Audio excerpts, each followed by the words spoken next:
இருந்தாலோ புதன் குருவோட சேர்ந்திருந்தாலோ அந்த மாதிரி காதல் வரும்.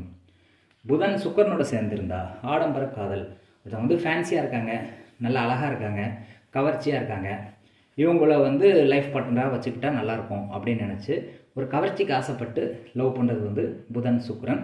மெயினாக வந்து புதன் சுக்கரன் சேர்ந்திருந்தால் லவ் மேரேஜ் நடக்கும்னு சொல்லுவாங்க. ஏன்னா திருமணத்துக்குரிய காரகிரகம் சுக்கரங்கிறதுனால புதன் சுக்கரன் சேர்க்கை வந்து ஒரு 70% டைம் வந்து லவ்வுக்கு போயிடும் அப்படின்னு அதான் திருமணத்துக்கு போயிடும்னு சொல்லலாம். லவ் மேரேஜ் பண்ணுவாங்க அப்படின்னு சொல்லலாம்.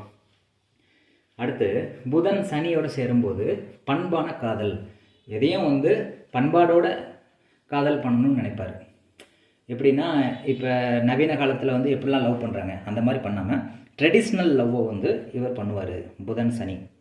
ஏன்னா சனிங்கிறது பாரம்பரியம். அப்போ பாரம்பரியமாக வழி வழியாக எப்படி வந்து லவ் பண்ணுறாங்களோ, இப்போ லவ் எப்படி பண்ணுவாங்க, ஒரு பார்க்கில் போய் பண்ணுறது,